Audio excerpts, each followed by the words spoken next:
আমার ভাইরা, আল্লাহ রাব্বুল আলামিন বলেন, ইন্নাস সালাতা তানহা আনিল ফাহশাই ওয়াল মুনকার ওয়া লাযিকরুল্লাহি আকবার।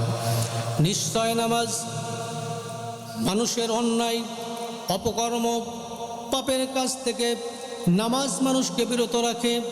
আমার ভাইরা, আমাদের মনে প্রশ্ন হলো, নামাজ পড়ি, সুদের সঙ্গে লিপ্ত থাকি, নামাজ পড়ি, ঘুষের সঙ্গে লিপ্ত থাকি, নামাজ পড়ি, রাহাজানি, টেন্ডারবাজি, চাঁদাবাজির সঙ্গে লিপ্ত থাকি, তাহলে আমরা একদিকে নামাজ পড়ি আর একদিকে পাপের কাজ করি। মূলত আমাদের নামাজ আল্লাহ রাব্বুল আলামিন কবুল করছেন না, অর্থাৎ আমাদের নামাজ আল্লাহ রাব্বুল আলামিনের কাছ পর্যন্ত পৌঁছাচ্ছে না।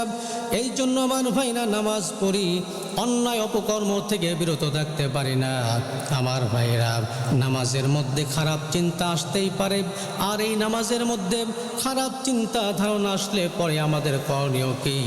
আমার ভাইরা, আমি আপনাদের সামনে 7টা বিষয় নিয়ে আলোচনা করছি। নামাজের মধ্যে খারাপ চিন্তা আসলে পরে এই 7টা বিষয় যদি আমাদের জানা থাকে, আমাদের এই নামাজটা পূর্ণাঙ্গ নামাজ হবে। আর এই নামাজকে নিয়ে কাল কিয়ামতের কঠিন ময়দানে এই নামাজের মাধ্যমে আল্লাহ তাআলা আমাদের সকলকে মাফ করে জান্নাতুল ফেরদাউস দিতে পারে। তার 1 নম্বর হলো, এর আগে প্রস্তুতি নেওয়া। নামাজের আধা ঘন্টা আগে আজান দেওয়া হয়। আসর, মাগরিব, এশা এরকম 15 মিনিট, আধা ঘন্টা আগে আজান দেওয়া হয়। তার কারণটা কি? আজানের পরে পরে যেন আমরা নামাজের জন্য প্রস্তুতি নিয়ে সবাই মিলে যদি আমরা মসজিদে এসে অপেক্ষা করতে পারি। আমার ভাইরা, আল্লাহর নবী বলেছেন, কোনো ব্যক্তি যদি নামাজের জন্য আগাম প্রস্তুতি নিয়ে অপেক্ষা করতে থাকে, আমার বন্ধুগণ, আল্লাহর নবী বলেছেন, কবুল নামাজের সওয়াব ওই সমস্ত বান্দাদের আল্লাহ তাআলা তাদের আমলনামায় দিয়ে দিবেন। সুতরাং 1 নম্বর হলো নামাজের আগে প্রস্তুতি নেওয়া। নামাজের আগে প্রস্তুতি নেবেন কেমনে? ভালোভাবে সুন্দরভাবে ওযু করতে হবে, মসজিদে আসতে হবে, মসজিদে এসে অপেক্ষা করতে হবে। অনেকেই মসজিদে এসে মোবাইল টিপেন, অনেকেই মোবাইল চালায়। আমার ভাইরা, এই যে নামাজের আগে যদি আপনি মোবাইল চালান, নামাজে দাঁড়িয়েছেন, অনেক সময় এই মোবাইলের দিকে কিন্তু মানুষের মনোযোগ আসার সম্ভাবনা অনেক বেশি থাকে। এই জন্য আমার ভাইরা, মোবাইলটা বন্ধ করে ভালোভাবে ওযু করে মসজিদে এসে নামাজের জন্য অপেক্ষা করতে হবে। 2 নম্বর হলো, নামাজের ভিতরে কোন সূরা পড়ছি, কি দোয়া পড়ছি, এই সূরার অর্থ জানা, দোয়ার অর্থ জানা। আমার ভাইরা, ইমাম সাহেবরা যখন নামাজের ভিতরে তেলাওয়াত করতে থাকে, সূরা ফাতিহা বা অন্যান্য সূরা যদি তেলাওয়াত করতে থাকে, আমার ভাইরা, এই সমস্ত সূরার অর্থগুলি যদি আমাদের জানা থাকে, বলুন তো দেখি নামাজের ভিতরে একাগ্রতা আর মনোযোগ কম হবে নাকি বেশি হবে? আমার ভাইরা, এই জন্য নামাজের ভিতরে কি পড়ছি, এই সূরার অর্থ জানা, দোয়া দরুদ শরীফের অর্থ জানা। 3 নম্বর হলো, মনোযোগ নষ্ট করতে পারে এমন জিনিসের উপর সিজদা না দেওয়া। অনেক কারুকার্যপূর্ণ জায়নামাজ বের হয়েছে। আমার ভাইরা, এই জায়নামাজের কারণে, জায়নামাজে আপনি নামাজ পড়লেন, এই নামাজে দাঁড়িয়েছেন নামাজ পড়ার জন্য, জায়নামাজে যদি আপনি মনোযোগ ওই জায়নামাজের দিকে চলে যায়, ওই সমস্ত কারুকার্যপূর্ণ জায়নামাজ থেকে বিরত থাকতে হবে। এ ব্যাপারে আল্লাহ রাসূল সাল্লাল্লাহু আলাইহি সাল্লামকে সুন্দর একটি কারুকার্যপূর্ণ সুন্দর একটি জায়নামাজ দেওয়া হলো।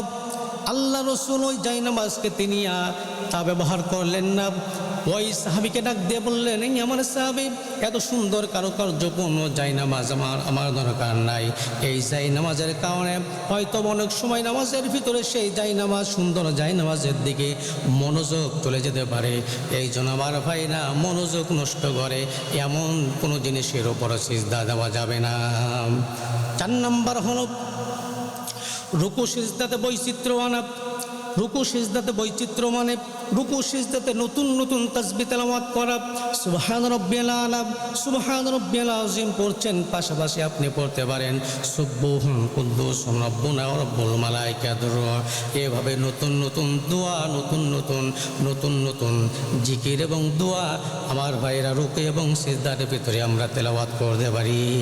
5 নম্বর হলো, রুকু সিজদাতে বেশি বেশি করে দেরি করা। রুকু করলেন, রুকু তাসবিহ আদায় করলেন, রুকু থেকে সোজা হয়ে দাঁড়ানো, এরপরে আবার সিজদা চলে গেলেন, সিজদাতে গিয়ে দেরি করলেন, 2 সিজদার মাঝখানে দোয়া করবেন, দেরি করবেন। এভাবে করে আমরা ধাপে ধাপে যদি রুকু সিজদা দেরি করতে পারি আমার ভাইরা, তাহলে আল্লাহ রাব্বুল আলামিন এই নামাজকে কবুল করবেন এবং আমাদের নামাজ সুন্দর হবে। 6 নাম্বার হলো, আপনি যে নামাজে দাঁড়িয়েছেন, আপনি যে সূরা পড়ছেন, কার সঙ্গে কথা বলছেন? আমার আল্লাহর সঙ্গে কথা বলছেন। এই ধ্যান ধারণা নিয়ে আমার বন্ধুগণ নামাজে দাঁড়ানো, হয়তোবা আপনি আল্লাহকে দেখছেন, নতুবা আল্লাহ আপনাকে দেখছে।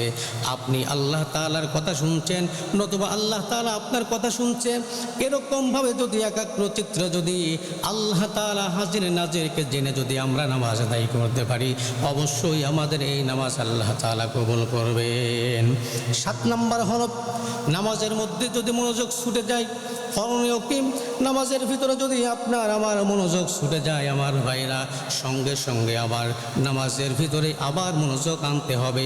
আল্লাহ রসুল বলেছেন, কোনো আমার উম্মতি মুহাম্মাদি কোনো বান্দা বান্দি যদি নামাজের ভিতরে তার মনোযোগ ছুটে গেল, অন্য মনোযোগী হয়ে গেল, আবার সে অন্য মনোযোগ থেকে নামাজের ভিতরে যদি তার মনোযোগ আনতে পারে, আল্লাহ রসুল বলেছেন কবুল নামাজের সওয়াব দেওয়া হবে। বলেন সুবহানাল্লাহ।